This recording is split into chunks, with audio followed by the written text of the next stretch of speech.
Live from Michigan, welcome race fans one and all back to Green Flag TV, where we are set to kick off yet another night here of racing action for the SRA Gen 4 Series on Saturday nights. Welcome to the SRA Gen 4 Series and to the Michigan International Speedway. My name is Little Bemple alongside Lucas Moody. We bring you all of racing action from start to finish here this afternoon. Lucas, it is back for more action here tonight at Michigan, one of NASCAR's most exciting racetracks and home to several memorable finishes on Green Flag TV. You think back to the old SRL Cup Series, back when they had a 4-wide photo finish here by 0.02 of a second only a couple seasons ago. The SRA has had their fair share of finishes here. Mike Allen stealing a race win in the Truck Series here a couple of seasons back with a massive last lap crash coming off of turn number 4 to the line.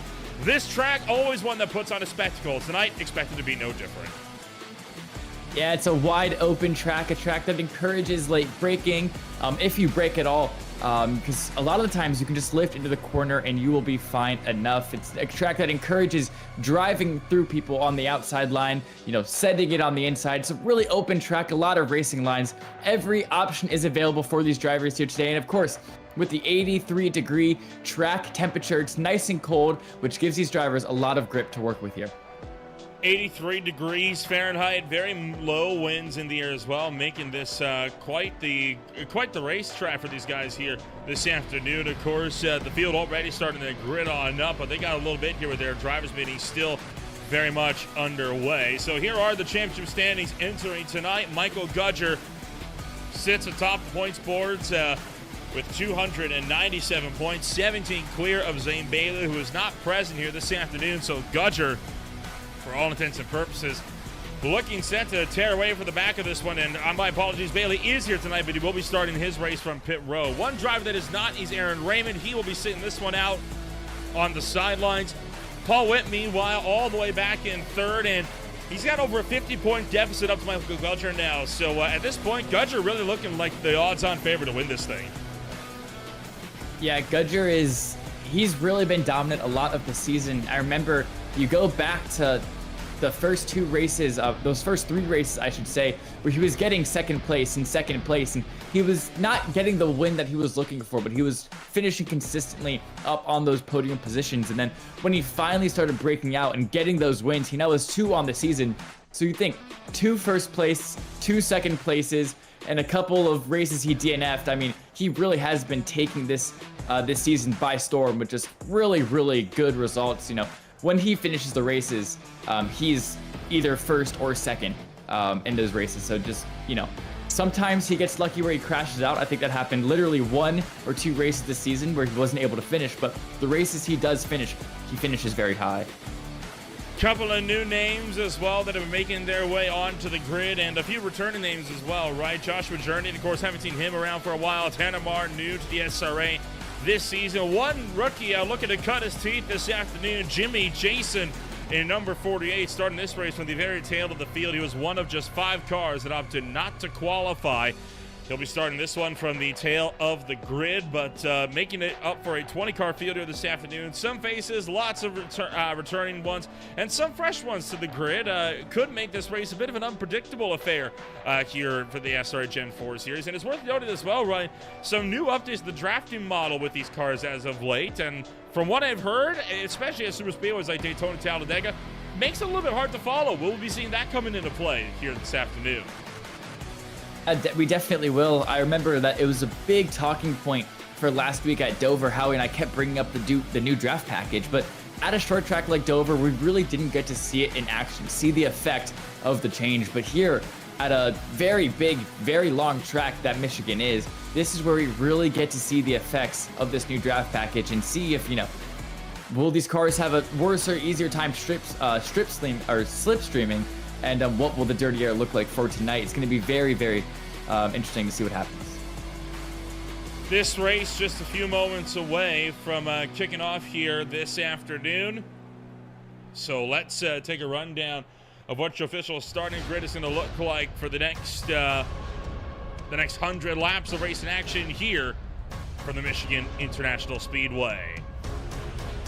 Starting the pole position in his points leader, Michael Gudger. He stands atop the boards alongside Cody Gibson, 1/10 of a second off the mark. Gudger already with a big gap in qualifying by oval standards, set to try and make a statement here this afternoon. Tanner Marr situated back in third with the USAFirearms.com number 40. He starts alongside the Home Depot number 19 of James Yerger.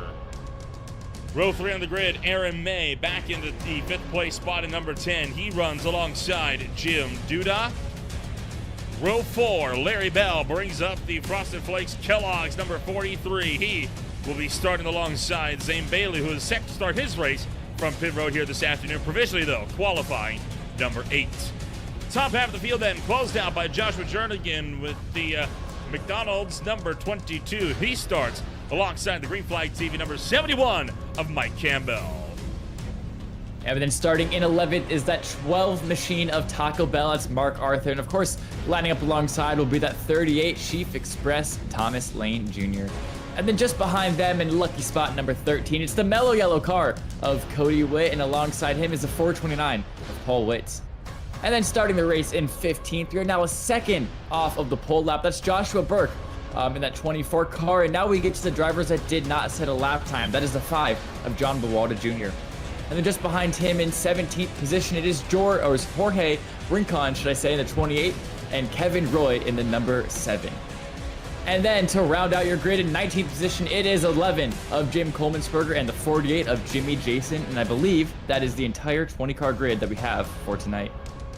Sure is the full field here this afternoon, and a bit of an interesting scheme here on John Bolton Jr.'s number 5, right? I mean, we don't have to see drivers breaking out the abstract colors, but I gotta admit, this is a new one. I did not expect to see this type of a look on a race car here this afternoon.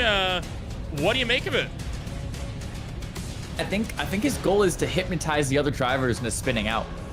You know, with how the boxes and the lines are all like methodically put on there, it looks like he's trying to like lull you into a trance, and then you just like lose focus and, you know, put your car in the wall. It almost looks like that's the effect he's trying to have with that car, but it looks really, really sleek. It looks slick, and I love the red transitioning into the orange into the yellow. I think it looks really nice.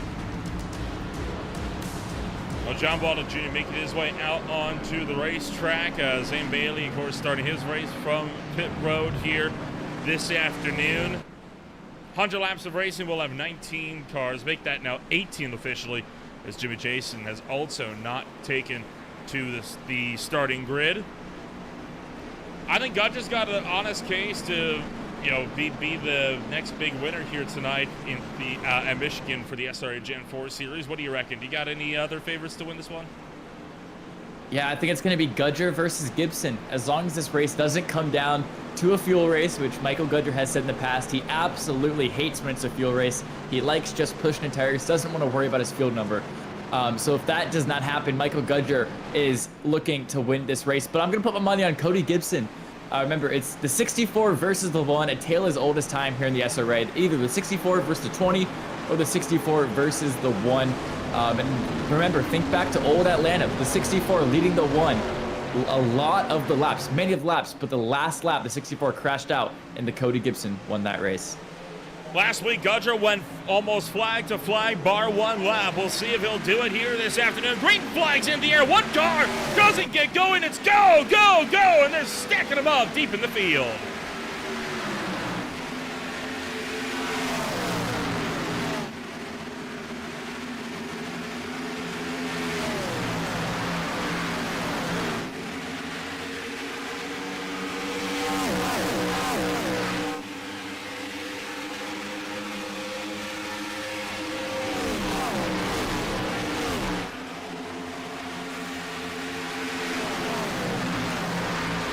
Well, working through turn numbers 3 and 4, Michael Gudger leads the way to open up the race here this afternoon. As everyone else fans out behind, and look at how quickly this field has gotten separated, and a lot of that has to do with the fact that Jim Duda just didn't get going off the restart. I think he started in the wrong gear. That's definitely what it looked like.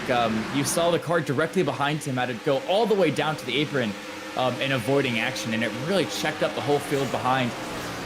created a huge gap in the field for a little bit. Now they've kind of evened out where the cars are more evenly spaced. But yeah, great idea, Nolan. Let's take a look at what happened here. Yeah. So this is on board with Jim Duda, I assume? Yeah, he's in 4th gear. Oh, yeah. And right there, you heard him downshift it, so yeah, you can tell by the RPMs compared to everybody else. The RPMs are way too low. Talk about a lapse of concentration. Aaron May with the fastest lap of the race so far as he looks set to try to run down Gudger. And Cody Gibson, who we saw start on 2nd position, he instantly got passed by Aaron May off the restart. Now, losing a position to James Yerger there, I want to almost see a replay. I think he got a little bit loose trying to fight Aaron May for 2nd position, and then allowed that 19 car of James Yerger to overtake him. So I'm curious to see what happened there, but further back in the package, so we have some fights. This is Mark Arthur on the inside of Larry Bell for 6th place. And it looks like he's going to have that one said and done before they get into turn 1. He does. He should just have him here next to turn 2. Arthur clears for the 6th place spot. Jim Duda and Larry Bell going to be alongside each other. The Canadian trying to hold his own up on the top side of the racetrack. And you got Cody Witt right behind, who wants to try and chuck his car down to the inside as well. Now the Mellow Yellow number 4 going to be sliding back to the inside line as Larry Bell able to hold clear out of turn number 4, making the drive down the front straightaway towards turn 1, but Jim Duda still maintaining the firm lunge, and here goes Cody Gibson as he gets around James Yerger as well as Joshua Jernigan hold on, here we go. Oh. Yerger spinning down to the inside on the back straightaway. Caution comes out, and he's going to go into the inside wall. Yeah, luckily the contact with the wall didn't look too bad, so probably just a little bit of front damage at the worst here for the 19, but that was really weird. It looked like the 19 just got hooked or trying to come up the track. I couldn't tell if not enough room was left on the top of the track or he just drove him straight into the wall, but yeah, that happened right behind Cody Gibson, so you can tell, or I bet you that Cody is thinking, thank God I got past them before all the chaos ensued there, because that would have been a quick end to the race for that number 1 machine, who is very much in a championship fight still.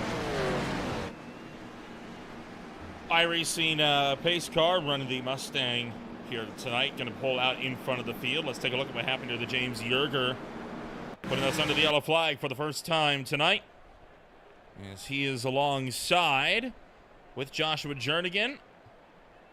Coming up, Jernigan's just going to get loose, coming off the corner and come down the racetrack. Nothing Yerger did wrong there. He left more than enough room. It was just an innocent bystander. Good job with the 22 for recovering it, but unfortunately for Yerger, he's going to slide down, and at those speeds, those brakes are not going to slow you down quick enough, and he knows it into the inside wall. But I agree, he did a good job to at least mitigate the damage. Yeah, and I think what's really cool about this league as well is it's a kind of EOL at your own discretion type league. So here we get another look at it. This is on board the 22. Oh, no, sorry, on board the 19 is, wow. Oh, yeah. The 22 comes out of nowhere. And we can see how hard the contact is. Now you can see the left side of the hood.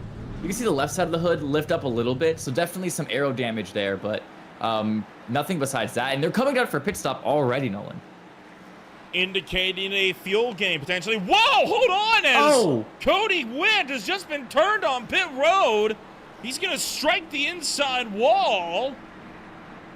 He'll get it turned back around, but that's a lot of damage now on the nose of the Mellow Yellow machine. Yeah, he's not going to be happy about that one, because he... What the heck happened there? I mean, he just got turned. The car behind just straight up put him in the wall. I mean, I don't think there's too much to it. We'll definitely get a replay to see who it was, but from that angle, it doesn't look like there's anything else to it. Boy, I haven't seen something like that in a hot minute. Take a look, and this is what happens coming down pit road. Oh, Witt gave him a little bit of a check there, and then another one. He's trying to keep him up to speed, and I mean, I don't know what to say. What is Paul Witt? I mean, I know the 429 of Paul Witt. I know he's a good driver. He's sitting third in the standings right now. I could not tell you what was going through his mind here. Well, this is what he sees.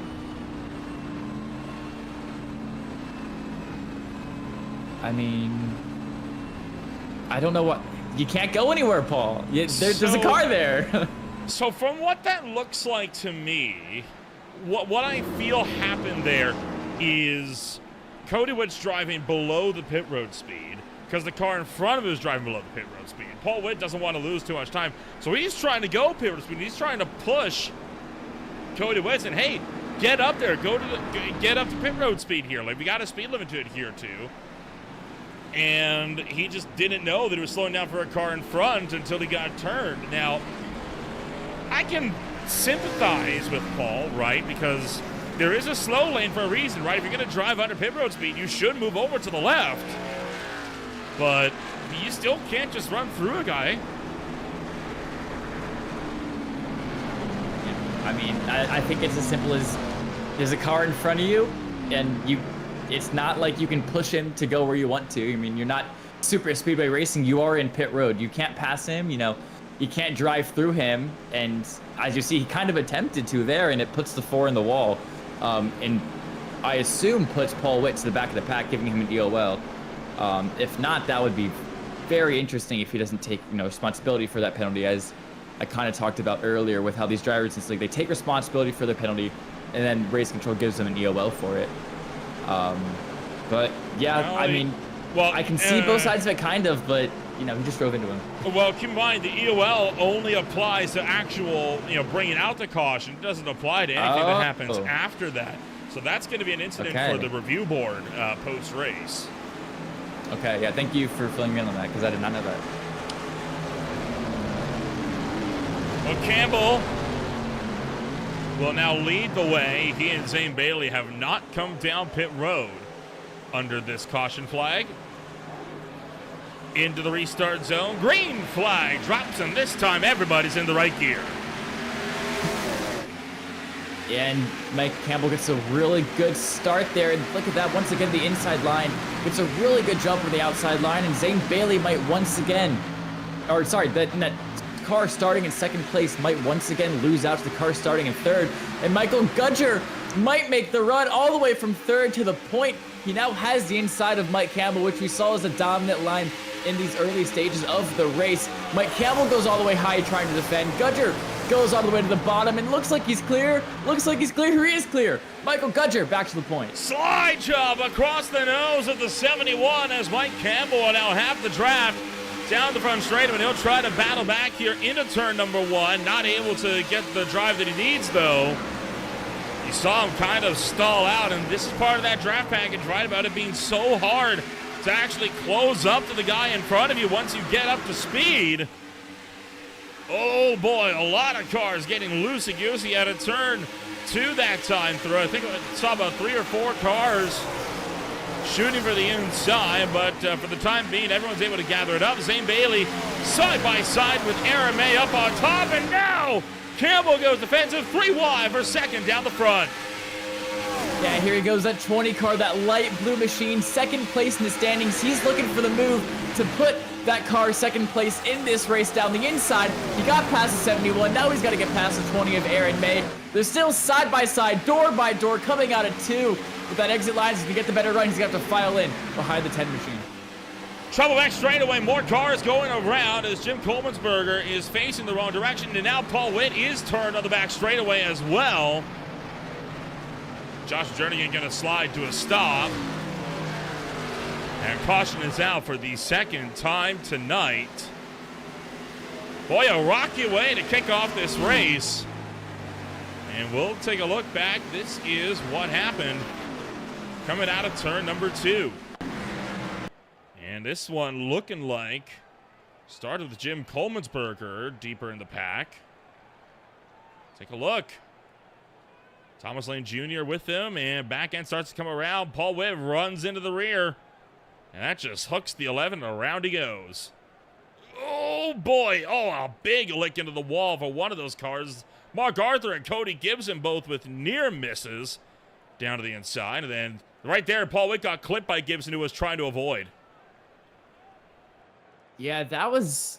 I'm curious if Jim Coleman'sberger, he started getting loose before he got hit by the 429. He did. Or if simply... Okay, you do think... we can take a look at it again. Yeah, you see the back end coming Oh, around. a little bit of snap. Yeah. That's a close one. And then, Oh.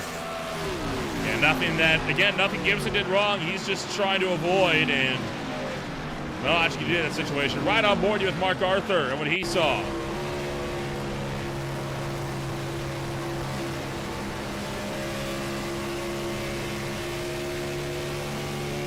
We just saw a smoke screen. Can't really see anything. Oh! Great reaction time there. It avoids the 11. And yeah, gets through it. Good stuff from him. No kidding. That was a close one for Arthur. And I imagine he's in need of a change of race trousers now after that one. Several cars back down pit road here for more service. Everyone from 8th on down has come in. 7th on up has stayed out, including Zane Bailey, who remains in 3rd. And some drivers are taking tires now. Yeah, I mean, that makes sense. Michigan at a track that, or Michigan, I should say, is a track with a lot of banking. And as you're rocking that car up and down, on and off of that banking, it really wears out your tires. So I wouldn't be expected if this race is kind of like a tire field hybrid race. You know, not a race where you have to solely worry about fuel, not a race where you have to solely worry about tires, but really want to worry about both of them and be changing your tires on every fuel stop in. Ugh. Wow! Larry Bell puts himself in the wall to avoid that accident. That's good driving from him. Well, not quite. He caught a little bit of the front bumper on the number 11 as he went through. It was just a hole that was always going to close, but he does get the damage repaired. He'll make his way back out onto the racetrack, so Colbensberger won't need to worry too much about it. And Cody Gibson looking like he might be the lone contender that remains in pit road. He has quite a bit of left front damage there. You can kind of see all that scuffed up paint there on the left side. He is still in the race car, so he is not done for the night. He is still trying to get the damage fixed so he can come back out here and play with the other boys. Yeah, so a lot of times in these leagues where you are given a fast repair, when you have minimal just front or aero damage or just minimal rear side damage, not anything like wheel damage or engine damage, a lot of the time these drivers will just opt to have their pit crew fix it themselves instead of wasting that fast repair this early in the race. Because you never know, if you use your fast repair and some minimal aero damage now and later down the line you get absolutely totaled, and the big one that happens that will inevitably happen at a track like Michigan, your race just completely over then. And since you don't have your fast repair anymore, you just can't even fix your car. So a lot of the times these drivers that have damage, they'll uncheck their fast repair and just have the pit crew repair that all manually.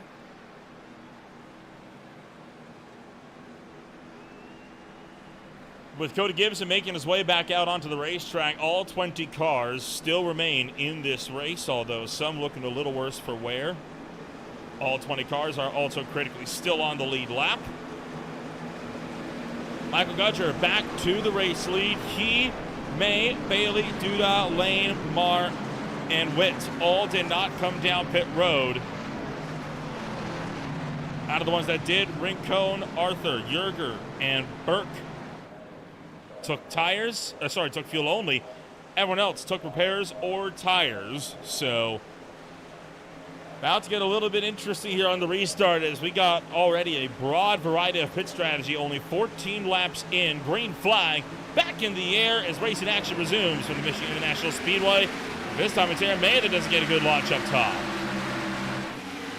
Yeah, once again, the top line just not getting the momentum. Zane Bailey will take that opportunity to take that second place away. And now here we go, Nolan. It is 1-2 in the championship, 1-2 in the race. And the only disparity between these two drivers is that Zane Bailey has 6 laps less of field. But besides that, they are completely even playing fields. There's a 3 wide in the background. That's Mark Arthur in the middle of Thomas Lane Jr. on top. That's the 28 car Jorge Rincon. This is his first race of the season.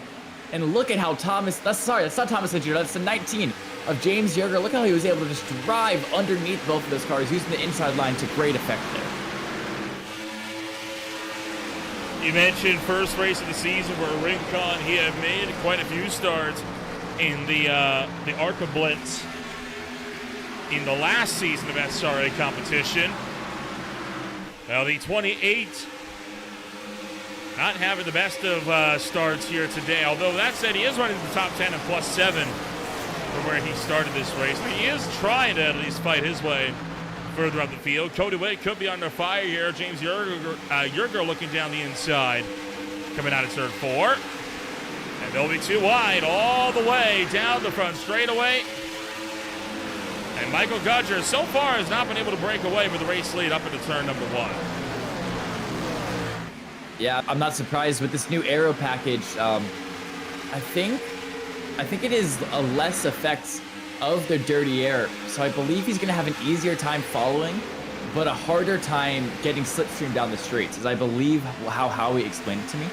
So down the straights, you're going to get less of a slipstream, less of a run, because I know that on some super speedways, some drafting tracks, you just got massive runs in these cars, and they wanted to down tune that.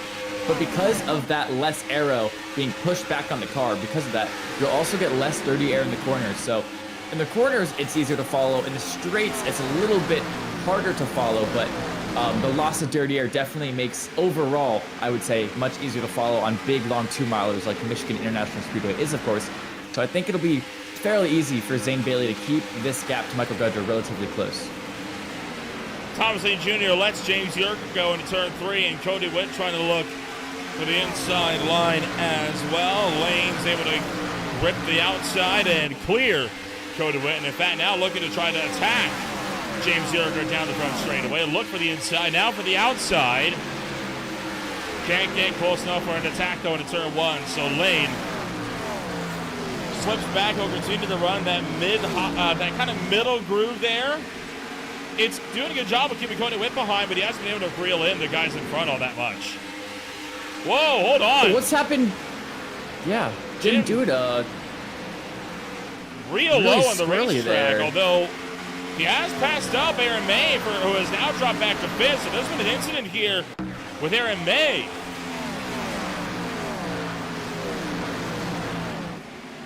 We can take a look here. So this is May, right behind Bailey. Oh, Aaron May gets up into the wall, and yeah, Jim Duda has to go low.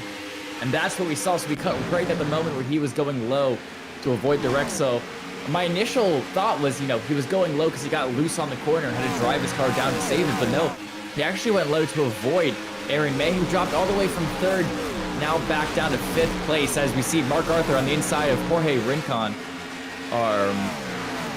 Let's see, can Mark Arthur get the slide job done on the exit of 4 here? It's going to be close, but no, Jorge able to keep that car side by side, and down this main straight they go. They're past the start-finish line here in turn 1. Mark Arthur's going to have to tuck him behind.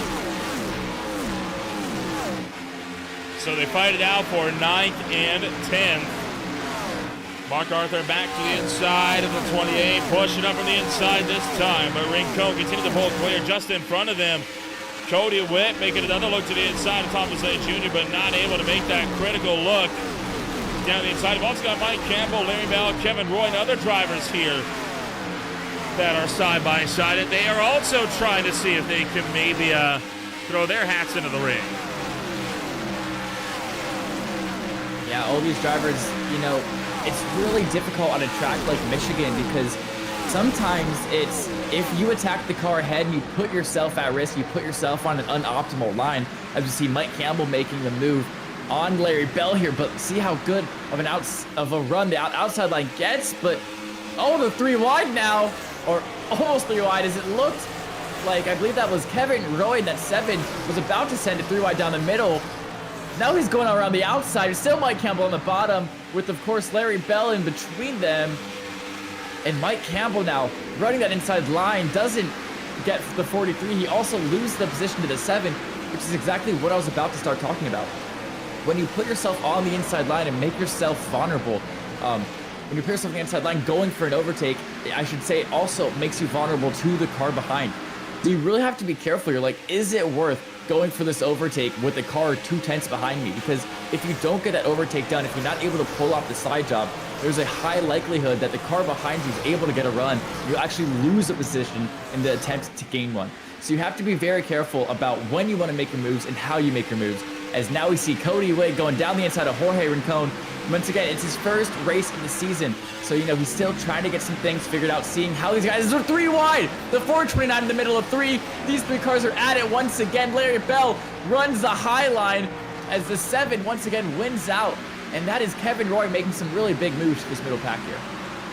Kevin Roy driving through the middle of the field here as Larry Bell going to clear up from the inside. Paul Witt dropping back now into 13th place.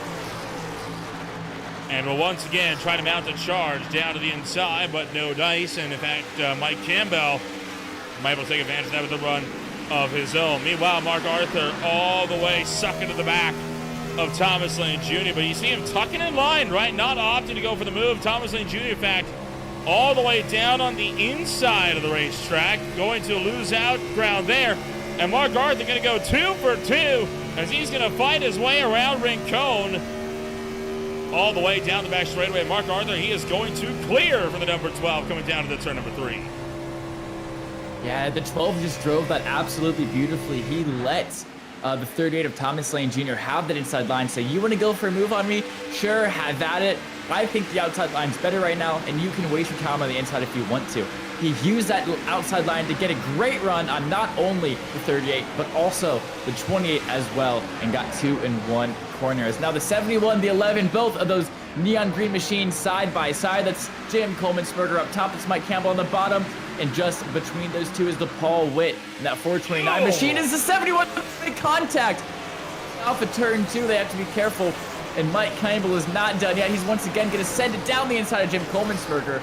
But look, the outside line is coming alive here with on lap 26 of this race here. Coleman-Sperger up to the outside as he's going to fight his way around Paul Witt. Mike Campbell dropping back from down low. So Coleman-Sperger was turned sideways earlier this race.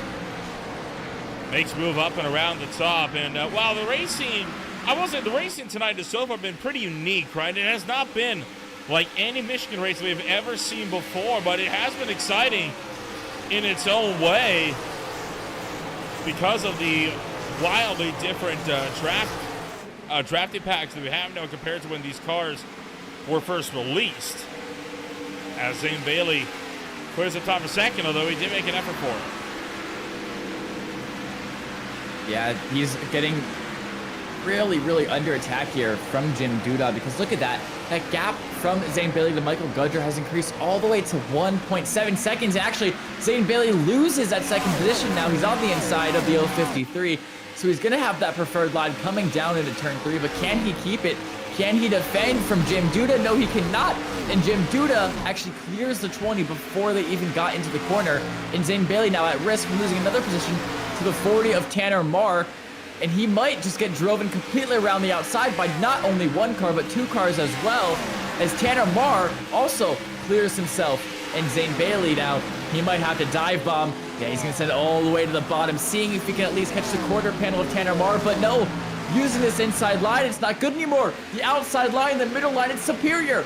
As Zane Bailey, stuck on the inside line, loses 3 positions in 1 lap. Now that inside line just has no pace underneath it right now. I mean, drivers will keep trying to go down there and even try to use the apron to help rotate the car just a little bit, but there's just nothing down there. I mean, what Zane Bailey's got to do is, well, I was going to say he's got to start moving around, but he could do this. He might try to come down pit road. Cody Witt coming in with him.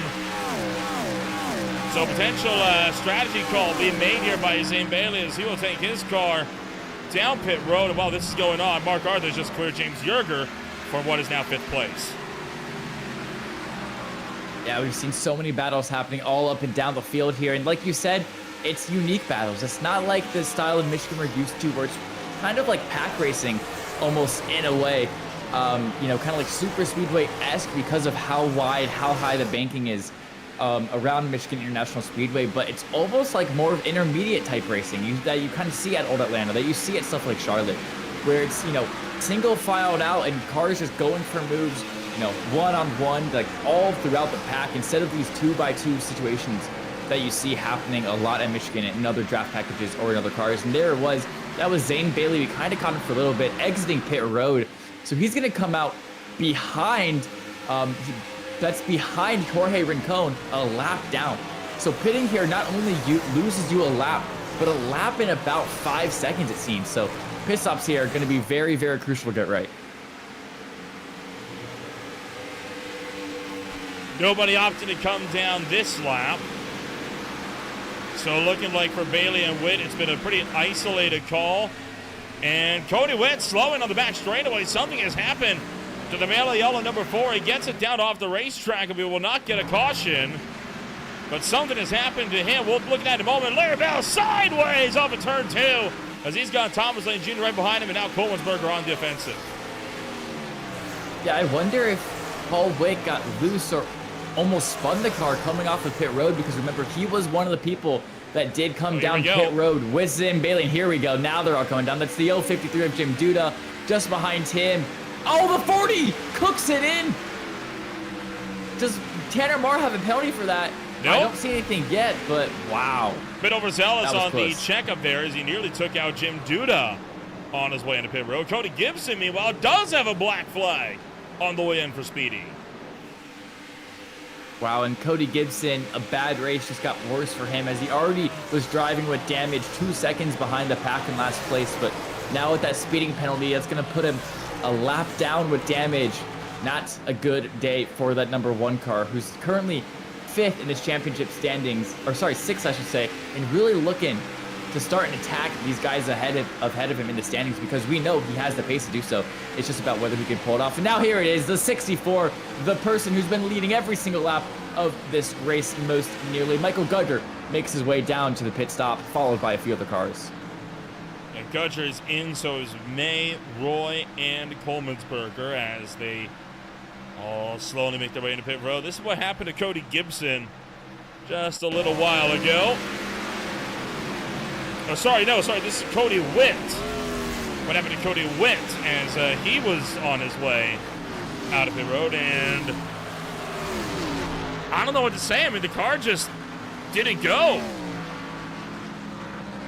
I think maybe the pit crew didn't tighten one of his wheels up all the way, and he was like on his radio to his crew chief saying, "Hey, you know, well, my wheel's not tightened all the way." No, not quite. You hear the RPMs are high. I think he's had a shifter failure at some point, and it took him a minute to get it fixed. And this is the look from Jim Duda on his way into pit road, as he's going to have Tanner Marr go over on the right-hand side and nearly take him out. Wow. And then who was the last one? Oh, Cody Gibson, yes, sped into pit lane. Curious to see if he locked up, if he spun it through. There's also him, as that's the first, that's going to be the first pit stop for Jorge Rincon here, as he's the last person, I believe, to make a pit stop. No, sorry, 5 other people left on the track. I should say 6.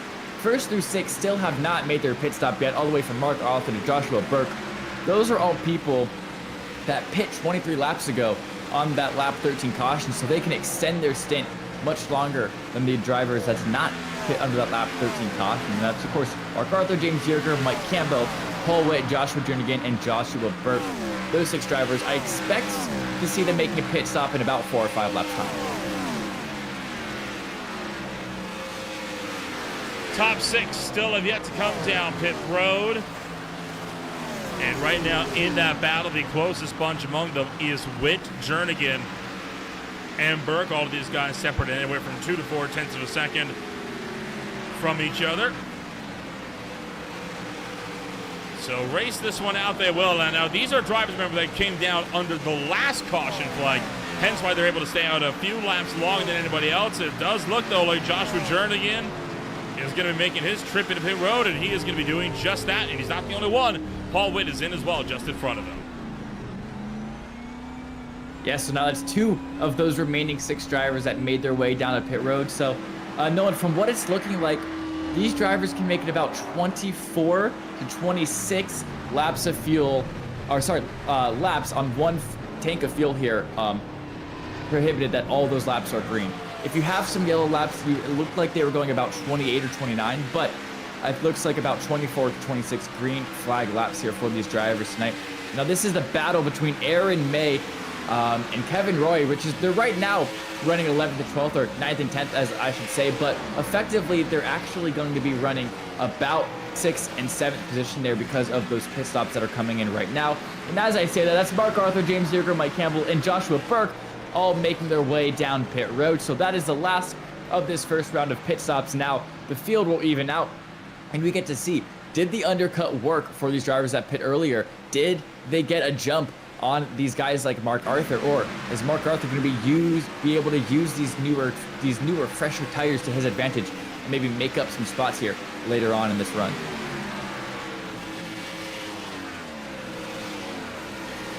Aaron May and Kevin Roy continue to be embroiled in this battle for 5th place. It is the furthest one up the racetrack as of right now, and the closest one on track as well. As Kevin Roy made a little look to the inside. Aaron May too far up though for him to realistically make an attack. Rick Cohn situated just back here as well. Kevin Roy right now, hard charger of the day. He is plus 12 with Rick Cohn and Kolbensberger 10 and 11 spots up the racetrack respectively. So only 3 drivers that are up in double-digit positions, and well, they're running 6th, 7th, and 8th right now in one battle pack. And Jim Duda has been run down by this group as well. It's now a 4-way fight for 4th. Yeah, now Jim Duda, he got run down, as you said. Now he's going to get sent around the outside by that 10 machine of Aaron May. And Jim Duda, once again, trapped on the inside. We saw this happen to Zane Bailey. It's now happening to Duda. That outside line is getting momentous runs right now. And now that he's down here, he can't do anything about it. Loses 3 in literally a corner and a half. And he's just going to have to file in behind the 28 of Jorge Rincon. And he's going to just have to hope and pray that he can make up those spots later in the race, because that was very unfortunate for him. He just got trapped down there and couldn't go anywhere. As these 3, you mentioned, the 3 up the most positions of the day, and they're just driving together, battling together, and these 3 are going to put on a fierce battle for that 4th, 5th, and 6th position here. There you see some of the other big movers on the afternoon. Jim Kolbensberger all the way back in 8th. He is up 11 spots today after starting back in 19th. One of the drivers that did not put down a qualifying lap this afternoon. Well, Kevin Roy continuing to pile on the pressure here. Aaron May is not being given a chance to breathe, and I'm sure that Kevin Roy has no complaints about this. Now, what this might be doing, right, they could be trying to see if they can maybe work together with the draft and maybe run down 3rd place a bit further up the road. Now, let's actually test this theory here, shall we? Let's compare the lap times from Aaron May, and then we will do the same with Tanner Marr.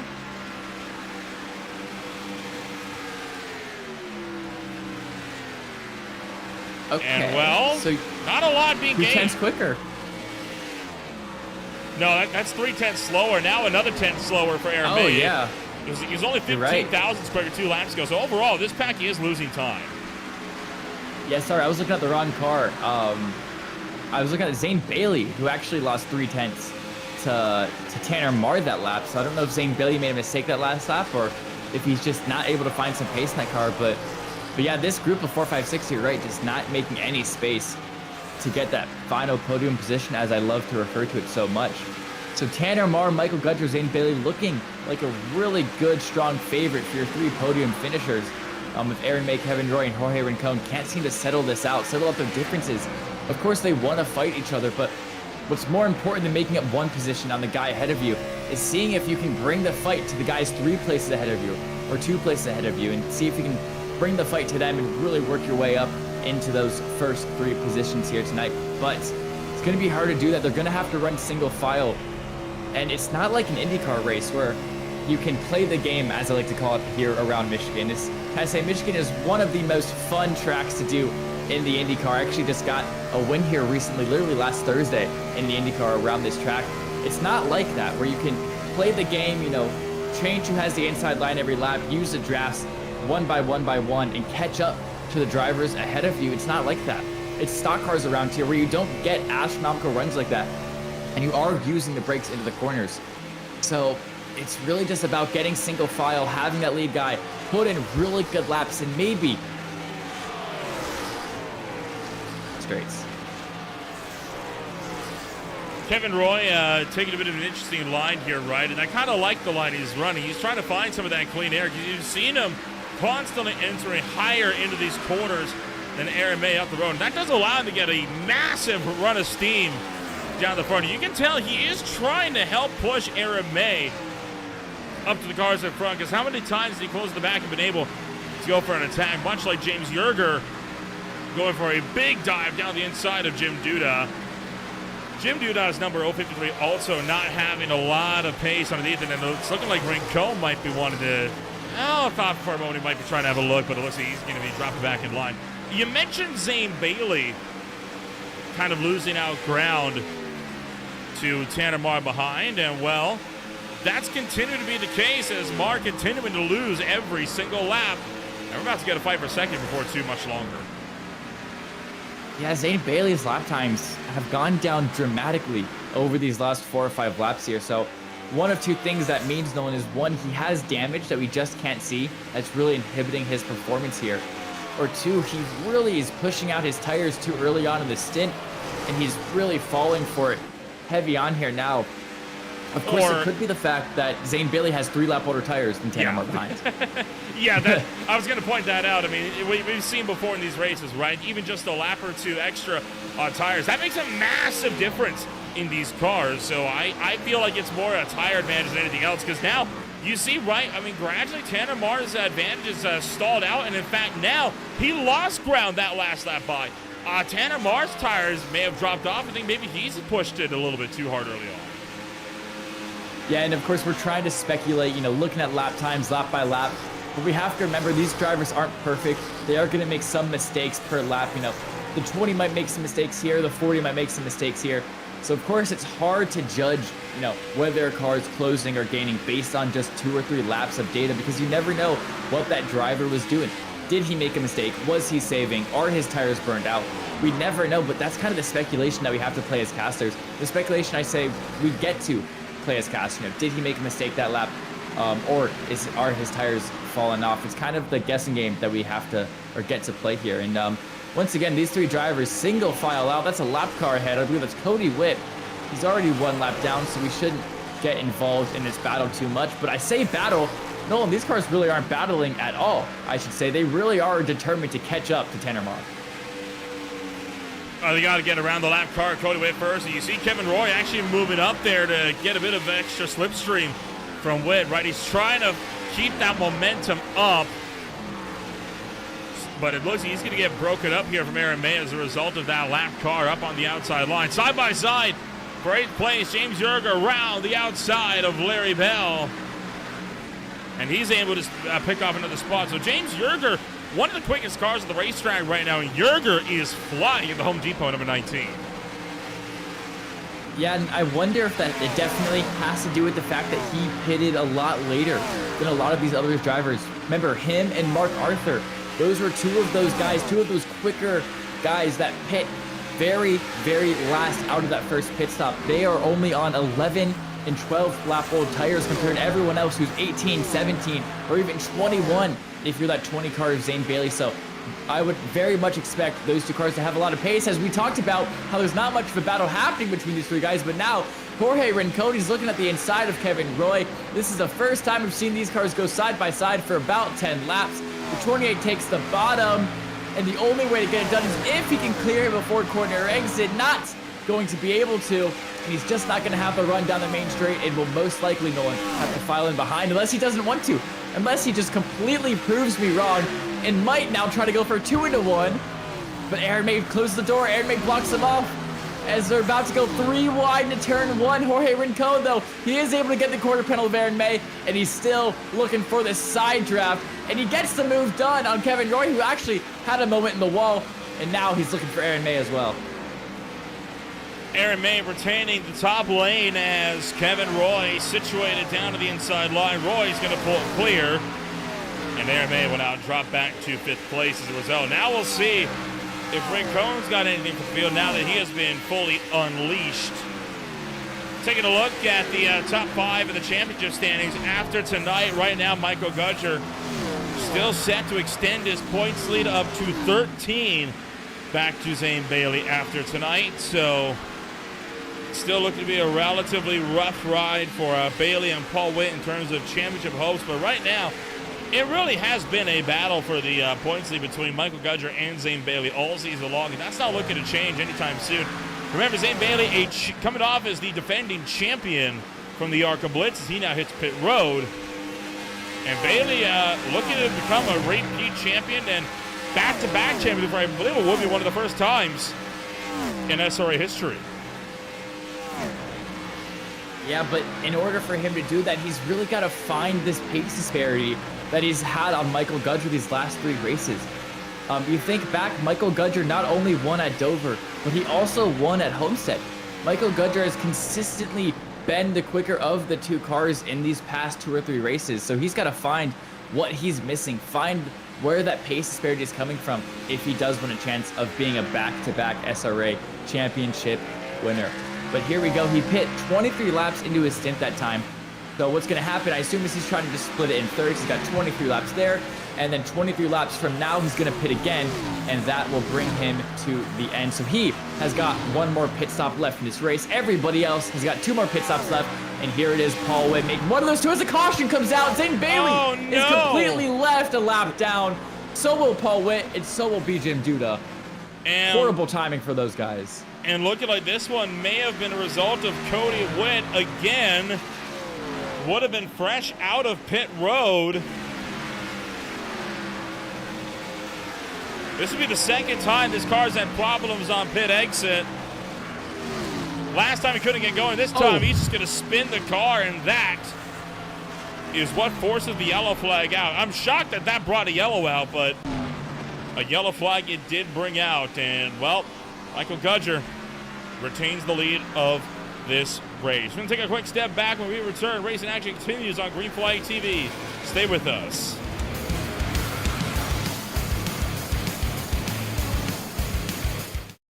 Racing isn't easy, but experiencing it is.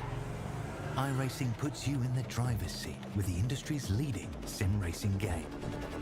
Drive on laser scan replicas of the greatest racing circuits from around the world. Go head-to-head against other drivers chosen by skill-based matchmaking to ensure competitive racing at every level. Compete across all your favorite series. In officially licensed cars, engineered to deliver the most accurate driving experience possible.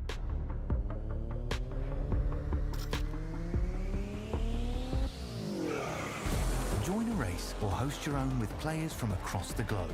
Race against the computer or in a league with friends. Feel the thrill behind the wheel. Visit iRacing.com.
Green flag back in the air at Michigan International Speedway. Michael Gudger taking off towards turn number 1. Tanner Marr trying to file into the number 2 spot right behind him as the pack fanning out down to the turn numbers 1 and 2. Colensberger clears up top with Kevin Roy.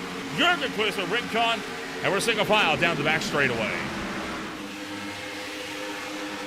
Great battles there happening for those first couple positions, as now here it is, Larry Bell on the inside of Thomas Lane Jr. Paul Witt trying to make it 3 wide. He is going to make it 3 wide down the inside, but no, the 429 gets a little loose on corner exit. He's going to have to file in behind once again, as we've had a lot of single file racing these past couple laps, but now they're getting antsy, they're getting too wide, and look at that, it's a hornet's nest entering 1. And again, that outside lane is where the pace is at. Hold on, as Zane Bailey leaning on the door there. Mark Arthur, the two of them nearly going around on turn number 2, and not for the first time. We've seen cars coming together in the second corner and spinning out to bring out another yellow flag. Cody Gibson tracked up as well, and Arthur was endured up the racetrack, almost into the outside wall. He saves it. As Zane Bailey, remember, he hit just before that caution came out.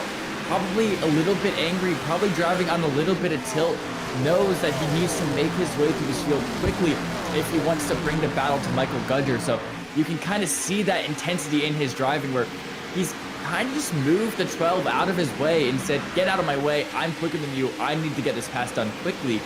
So you really can see that this 20 driving angry and definitely on a little bit of tilt here. Fighting back through into the race lead is going to be Michael Gudger still, as he holds on.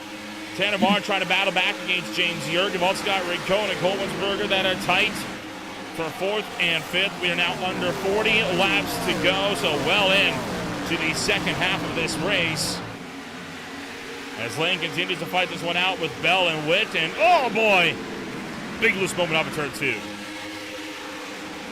Yeah, now that we're already halfway through this race with 40 laps to go, these drivers really starting to push each other harder, really trying to push their tires out more and seeing how many positions they can get with 39 here left in the race. And one driver I want to bring out really quickly who had a really good run in the later parts of last stint was Jorge Rincon, that 28 machine.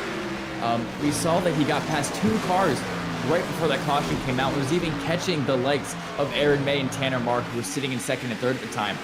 So keep an eye out on the 28 for having really good, strong late run pace here. And James Yerger trying to make a move on Tanner Marr. He goes to the outside in turn number 3, trying to get that massive run that we saw drivers like Kevin Roy able to get earlier on, looking for the outside again. He wants to go for 2nd place. He just can't get enough of a run yet to find a way through.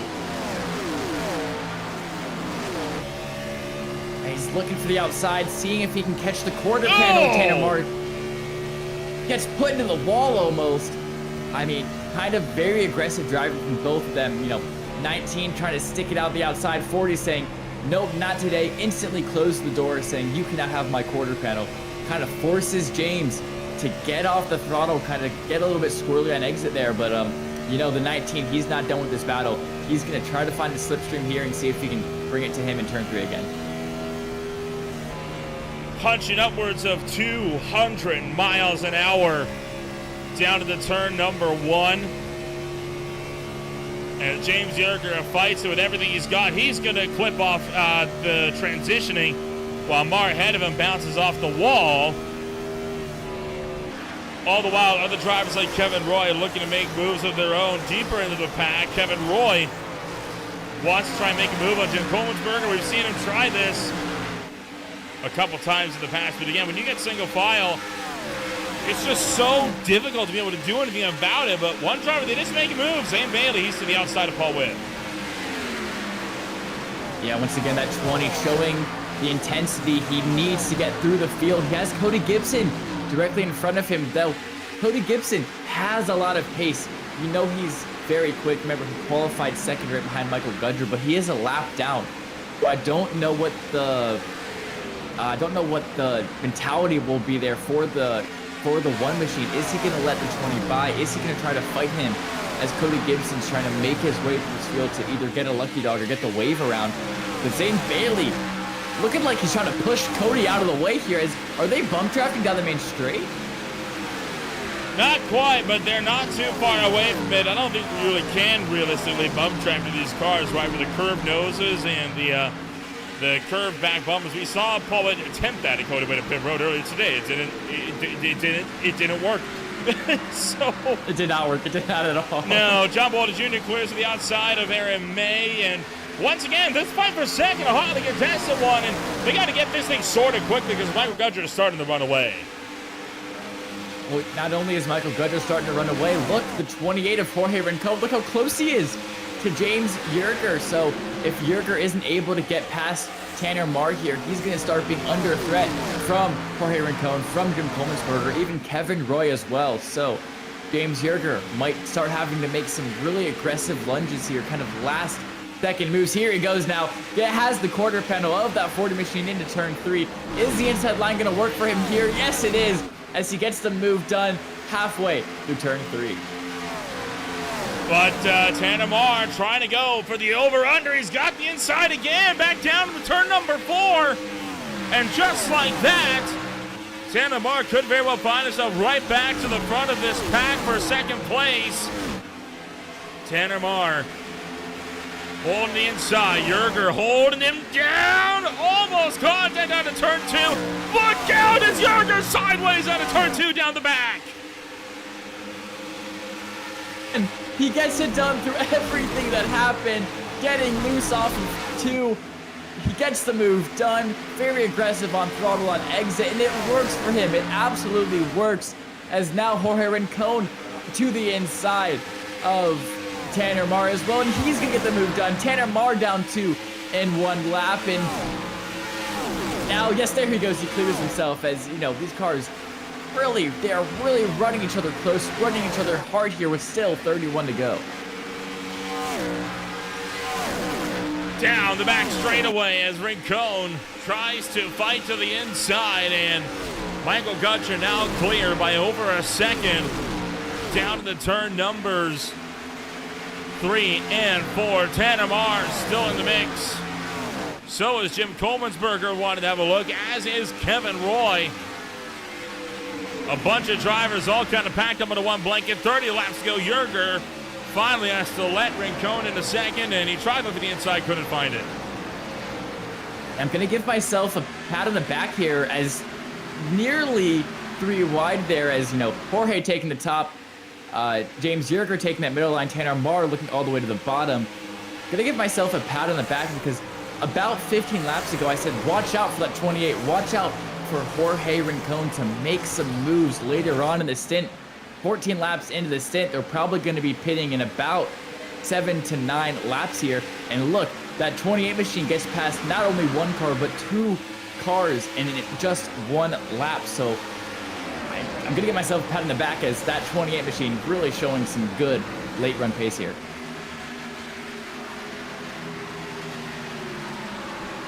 Rincon clears up from the inside, and James Yerger remains in that in the 3rd place spot. He'll try for the bottom once again. Thomas Lee Jr. attacks Larry Bell. Meanwhile, deeper in the field, Cody Whitt wants to try to maybe have a look as well. So we got another fight picking up here for 7th place in the racetrack. That's tight. Yeah, of course, as you said, this is for 7th.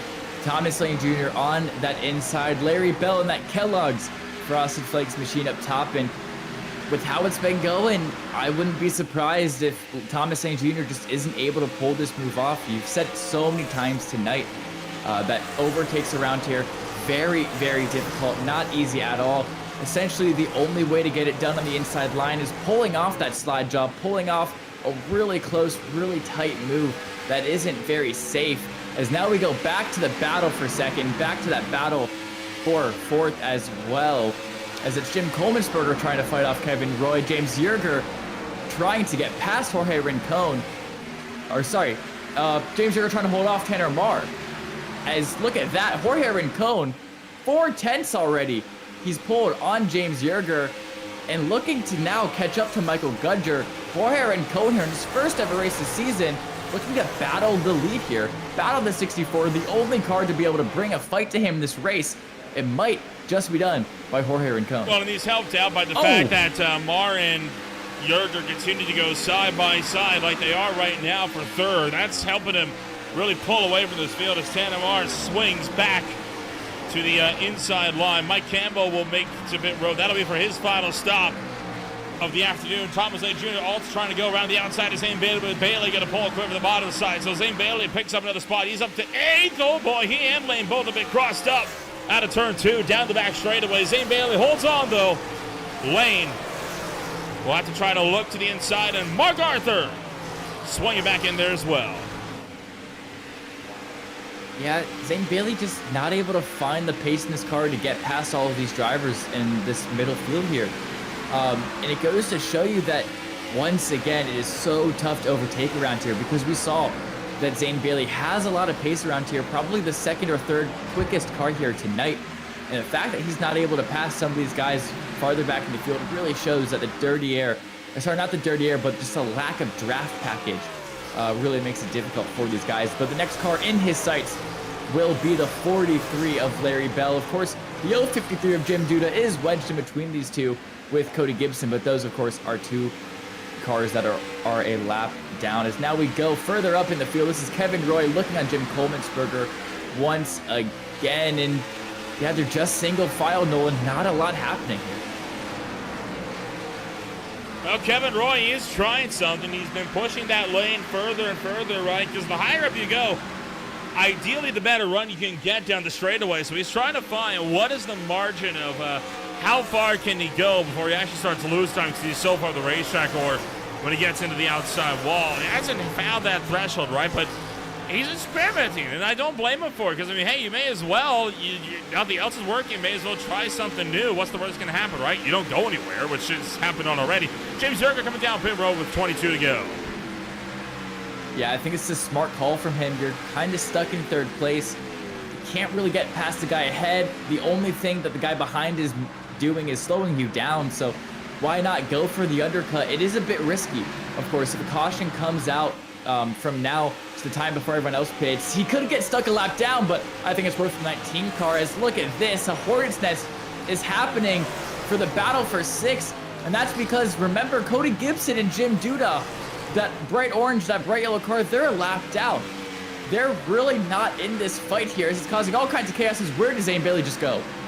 Zane Bailey pit with Jim Coleman'sberger. Okay, I thought they spun or something, but no, they're coming down pit road as Mark Arthur still having to battle a car that's a lap down. Bell, Bailey, Coleman'sberger all down pit road, this time by. And they will get their final tires and be good to go the distance to the end of this race. Michael Gudger retains the lead with a 2.6 second gap over the field, although Rincon is coming down pit road. He's not the only one. Look at how many drivers are pitting this time by. Tanamar attacking Rincon on pit entry, couldn't go for the overtake. And Gudger going to be out on older tires for an extended period of time this time around. Yeah, so now a lot of these drivers choosing to pit before the leader does, seeing if they can find an undercut strategy on him, because with the gap that Michael Gudger pulled on everybody else, that's kind of the only thing they have left in their utility basket here later on. But no, what I'm curious about is where does Jorge Rincon come out in correlation to James Yerger? Remember, those cars were separated about half of a second before James Yerger pit, but James Yerger with a 2-lap undercut might be able to come out in front of the 28 machine. As here it is, 64 of Michael Gudger making his way down pit road. And he's not the only one. He's got Lay, May, Bawalda all in as well. Mark Arthur, Joshua Jernigan, the last two cars we will be waiting on to come down pit road. 4 tires in fuel, no doubt going to be the call here for the final pit stops of the day. And Gudger pulls clear out of pit road. Where is James Yurgenko? Here they are down the pit straightaway, and Gudger's got them beat out of pit road by a mile. Undercut didn't work. It did not, but it did work for James Yerger. Look at that. He passed Jorge Rincon and has put about a 9/10 gap on him as well. So James Yerger only undercut the 28 by 2 laps, but it gave him a huge advantage, as it shows how much this track eats up your tires. You know, going up and down the baking, as I said earlier, really wears them out. As Jorge Rincon now losing a spot to Tanner Marr as well. As Tanner Marr tries to clear himself, Jorge Rincon is not having any of it as the battle is continuing down into turn 1. Tanner Marr going to get clear of Rincon as Arthur and Journey make their way out of pit road. And now the only thing that will disrupt this run will be another yellow flag from here to the end of the race. No more pit stops for the field at large. Tanner Marr continued to try to hold on. Rincon and Bailey in this battle pack as well as Roy and Colesberg before he got a 1.9 second gap back to Paul Wade in his battle with Mark Arthur. Yeah, and then just behind them, it's Thomas Lane Jr. in 9th place, and in 10th place, and that is going to wrap out your top 10. And Aaron May in the 10 machine in 11th place. He's had a lot of pace all day. We saw him running 2nd and 3rd, so he's kind of fallen off a little bit, but then just behind him is the 71 of Mike Campbell in that green flag TV machine. Then just behind, Larry Bell, John Bowata Jr., Joshua Jernigan, and Joshua Burke. Joshua there in 15th, 16th. Those are your final cars on the lap. Of course, Cody Gibson had that drive-through penalty, putting him a lap down, and Jim Duda involved in early incident, putting him a lap down as well. As once again, Jorge Rincon, I'm gonna put him I want to keep an eye on him in the live standings. Just everybody watching at home, keep an eye on his gap to the car ahead, because we've seen how much pace he's going to have when this stint comes to a close. So about 10 to 11 laps from now, watch that 28 machine catching the guys ahead and going for some moves. And especially because he has 2 lap fresher tires than James Yerger, we're definitely going to see that 28 making some strides later on in this race. Coming up over the next few days here on Green Flag TV to close out the month of September, it's going to be the Classic IndyCar Series down at the Long Beach Street Circuit tomorrow afternoon, alongside the Blazing Metals ARCA Series at Bristol Motor Speedway on Sunday night. The final races of the month will be on Tuesday, with the Mid-Atlantic Racing Series alongside the OMSRL Gold Series. Iowa and Darlington on offer for you on Tuesday. And then the Premier Sim Racing Outlap Motorsports Truck Series kicks off the month of October at the Charlotte Roval for the final race of the round of 12 and playoff season for the Wednesday night series. Thursday night, we'll see the Average Joe Sim Racing League at Homestead Miami Speedway back to bear alongside the Speed Cup Series, also at the Charlotte Roval, and the Core Zero Torque Racing League kicking off their main season opener next Friday as well at the Daytona International Speedway. SRA, meanwhile, will take to the Worldwide Technology Raceway for the first race of October. 125 laps awaits us in Madison, Illinois. All this and more yet to come, and stay tuned for our October broadcast schedule, which will be published by the end of the weekend. We counted them up, Lucas. 45 broadcasts anticipated to be official for October coming on up. That'd be a new Green Flight TV record.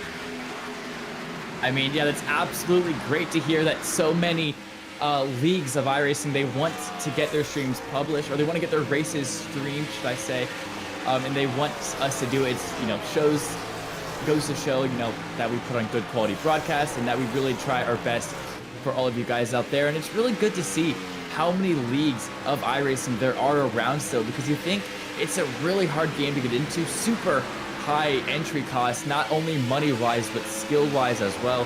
So it's good to see that there's a lot of leagues that, have competitive racing and want to be live streamed to YouTube, as I am super excited for that Zero Torque Racing League race we have Friday night. It's of course going to be Daytona, 100 laps around that super speedway track, and that's going to be the first race of the season that kicks off a full-length NASCAR season with playoffs included and stage breaks as well.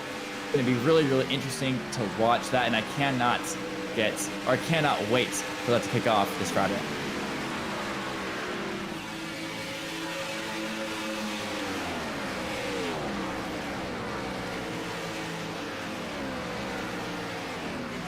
For second place, the battle is on. Tanner Marr has caught James Yerger, and he's going to look to the inside, trying to secure in turn number 2. And you mentioned Rincon wanted to close up as well to take a podium in his first race back with the SRA. And he's looking to do it as Marr gets clear of Yerger, and now Rincon right up the back bumper and trying to find a hole to get down the inside. He's got a hole. And Rincon should be able to get him here to turn 1. Should be, yes, but remember, it's been difficult, so he's got to clear him, and not only does he have to clear him, he also has to block off the over-under from Yerger, and he does. Yerger not able to get a run. Rincon able to hold that high line, and now Kevin Roy looking for the inside of that 19 machine. Into 3 they go, and that 7 all the way to the bottom. Let's see, just behind the 28. Looking to clear him. He's going to slide up the track. He does clear James Yerger. So James Yerger loses out 2 there. And now Rincon is free to catch up to Tanner Marr and see if he can chase down the second place here. James Yerger looking for the inside. Kevin Roy maintains his momentum up on the top side of the racetrack. Still no dice for Yerger in his bid to try and attack back and get some spots back. Doesn't look like he's going to be able to do much about it. Tanner Marr, he may have got clear, but he has still dropped back from Michael Gudger, has walked out a near 5-second lead. Gudger trying to go for a hat trick, and it would be his first, going 3 in a row. Yeah, he has been absolutely dominant all race here today, only not leading a couple of laps that happened because of some pit cycle issues. Not pit cycle issues, I should say, but just, you know, when that lap 6 caution came out, he was one of the drivers that did pit, and because of that, he got cycled down to 3rd place. But yeah, besides that little hiccup, he has been absolutely blistering all day, just absolutely insane pace. And yeah, 4.8 second gap to the car behind, who's under attack from 3rd place. It looks like Gudger's got this one in the bag, bar any issues that he might face of his own driving accord. But I am really curious to see how Jorge Rincon can make the end of this race at least a little bit interesting and give us a fight for second with 8 to go here.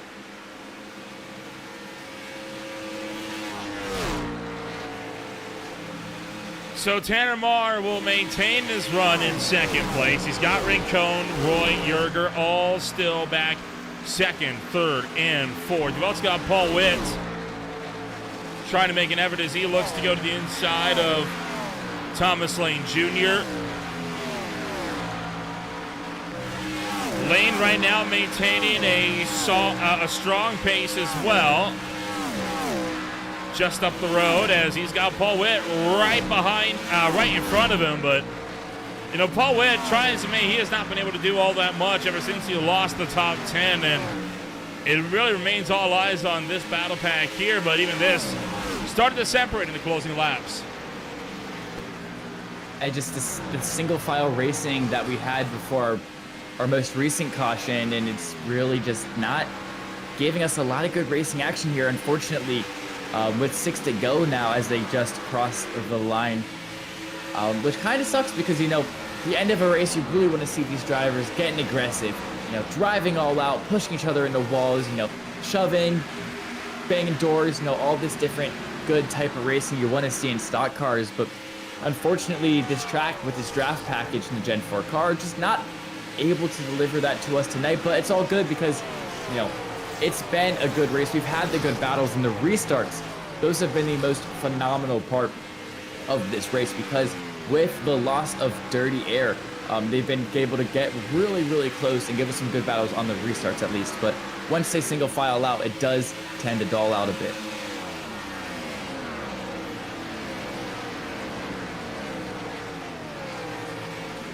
5 laps to go. It'll be 4 at the line for Michael Gudger, who has been continuing to just run away with this thing. And, I mean, the championship standings speak for themselves. Looking to extend the points lead almost into the 300-point bracket. He is right now 17 clear of Zane Bailey, points-wise, for the top spot.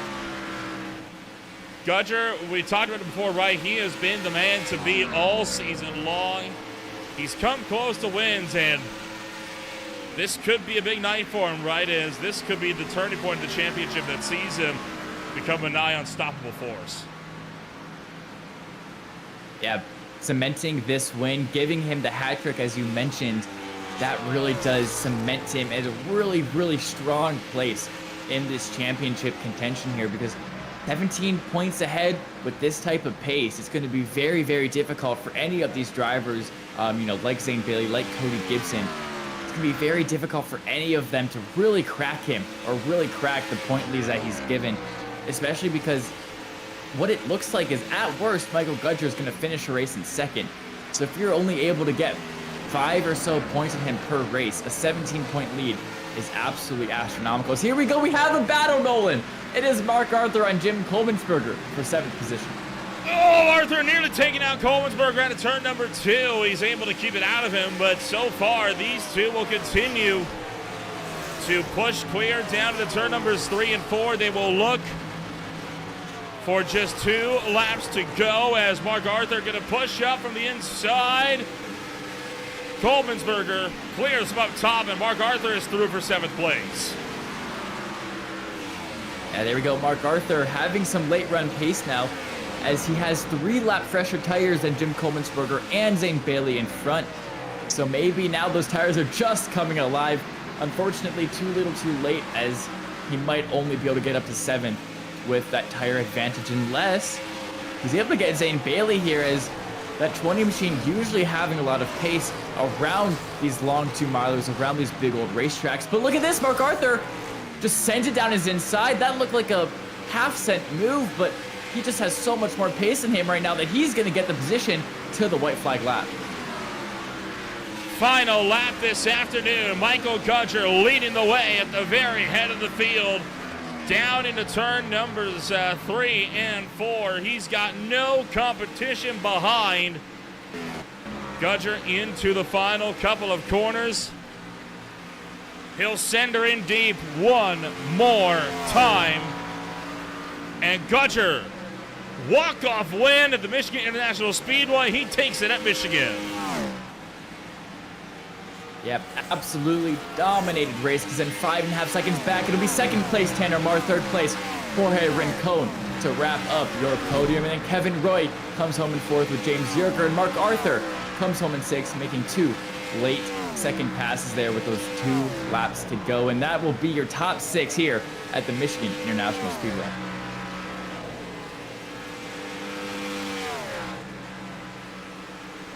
For Michael Gudger, it is 3 in a row.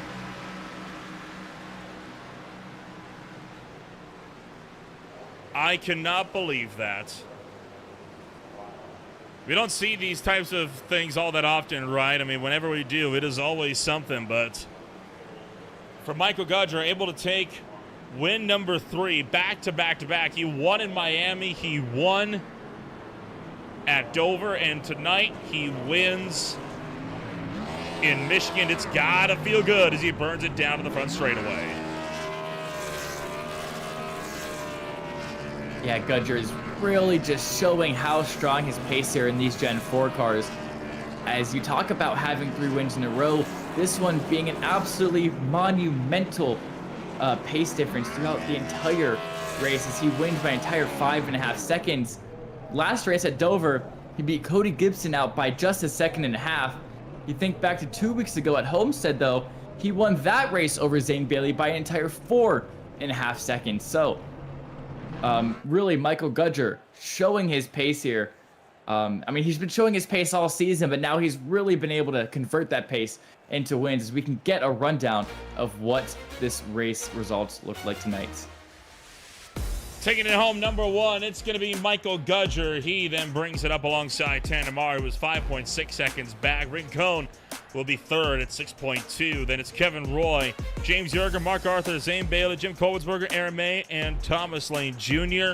closing out the top 10 here tonight. From there, it's Paul Witt, Larry Bell, John Boada Jr., Joshua Jernigan, and Joshua Bird for the top 15. Cody Gibson, Jim Duda, and Mike Campbell all finished one lap down with Cody Witt. Family finish this race, and Jimmy Jason, the lone driver, who did not make the start, making this a 19-car grid here tonight. So with all of that said and done, let's see if we can't get a chit-chat in here with the drivers that finished first, second, and third. And well, let's kick things off first and foremost with Michael Gudger, who was able to come home a very solid first place here this afternoon. And Michael, it's the hat trick. Homestead, Dover, Michigan, 3 in a row. It is not a feat we see done all that often. How does it feel to be, for the second week in a row, taking pole position, leading the most laps, and taking the win at the end of the night? It's nice to finally have gas to be able to do burnouts for once. Every single race for the past couple ones have been fuel mileage, but finally got one that was just pure pace and could finally just show how fast this number 64 was. And phew, we spanked him today. It was just, man, just super glad to have a race that wasn't fuel strategy and be that fast and just that dominant. It's just, man, dominating these past 3 weeks, and it's a very, very, very nice to see it all play out, and very, very, very rewarding to finally get those results and not get unlucky moments that'll take it away from me. Kind of talk us through your race here this afternoon. Obviously, draft was obviously going to be a big question with the new drafting model that came into play a couple weeks ago, and well, we saw it in full force. A lot of drivers had a really hard time getting up to you. Was it ever any concern that drivers are going to be able to run you down, or were you pretty confident you had this one in hand right from the get-go? I don't know. I felt confident from the start once I got past Cody. And just Cody, I don't know what in the world happened to Cody Gibson. I guess he must have smacked the wall because he was on pit road for a while. But once I felt like he was like a big challenger, but once he just kind of fell away, it was like, kind of felt like my race to lose at that point. But it was fuel strategy at the very beginning. But fortunately, that caution 5 laps in, that just erased all of that, and the cautions fell to where it wasn't fuel mileage, and that was very nice. We could finally let it go and not have to worry about pace or anything, just going. And it was very nice, very rewarding to get that done, and it was just a very, very, very fun race out there. Well, looking forward to the next race up. It's Madison, Illinois, and the Worldwide Technology Raceway. What do you think is going to be the plan for you? Will we be seeing 4 in a row? Nolan, I wish we were going to be seeing 4 in a row, but unfortunately I'm not going to be able to make it to the race next week due to work obligations. But looking forward to Talladega, because that'll be an interesting one, and maybe we can make it technically 4 in a row. 4 in a row for the ones that I'm there, at least. Well, we'll wish you the best of luck when we go racing once again. Congratulations on taking home number 1 and going for the hat trick. We'll see you in a couple weeks then at Talladega. Alrighty, thank you. Gudger comes home number 1 this afternoon. We'll move on down to Tanamar coming home second place. And Lucas, you're standing by with our runner-up. Tanamar, congratulations on the second place in a race that looked like it was completely owned by Michael Gudger, being best of the rest out there tonight. How does that feel? I mean, it should feel good, right? But Gudger, I think he was in a zip code of his own. He was just a little bit faster on the short runs and a lot of bit faster on the long runs. Yeah, and you had fierce battles with Jorge Rincon, with Kevin Roy, with James Yerger as well. Talk us through how you're able to outsmart them or really get around them to finish second here. I don't think it had anything to do with me outsmarting them, man. I think it's just the way the tires failed there at the end, right? I think the 19 pit a lap or 2 before us, so that kind of had us on offense really, because we knew we had to make up the difference. And I think by the time the end of the run came, I think his tires were giving up. But I told my team, I think we go 2 or 3 more laps, I go from finishing second to probably 5th. My right front was going there at the end. I was basically just limping and praying for no yellow and just see the finisher. Been a rough season for me. I'm not a huge fan of these Gen 4s. They just don't gel with me, right? So I think it's only my second top 5 of the season. So still Pretty happy to be up here. Green flag booth looks nice. Glad to finally see it. Looks good. Glad to be talking to y'all. Yeah, so do you think you're starting to figure out the Gen 4 now maybe? You said you didn't have much experience with it, but maybe you're starting to figure it out and we can see you up here more often in some future races.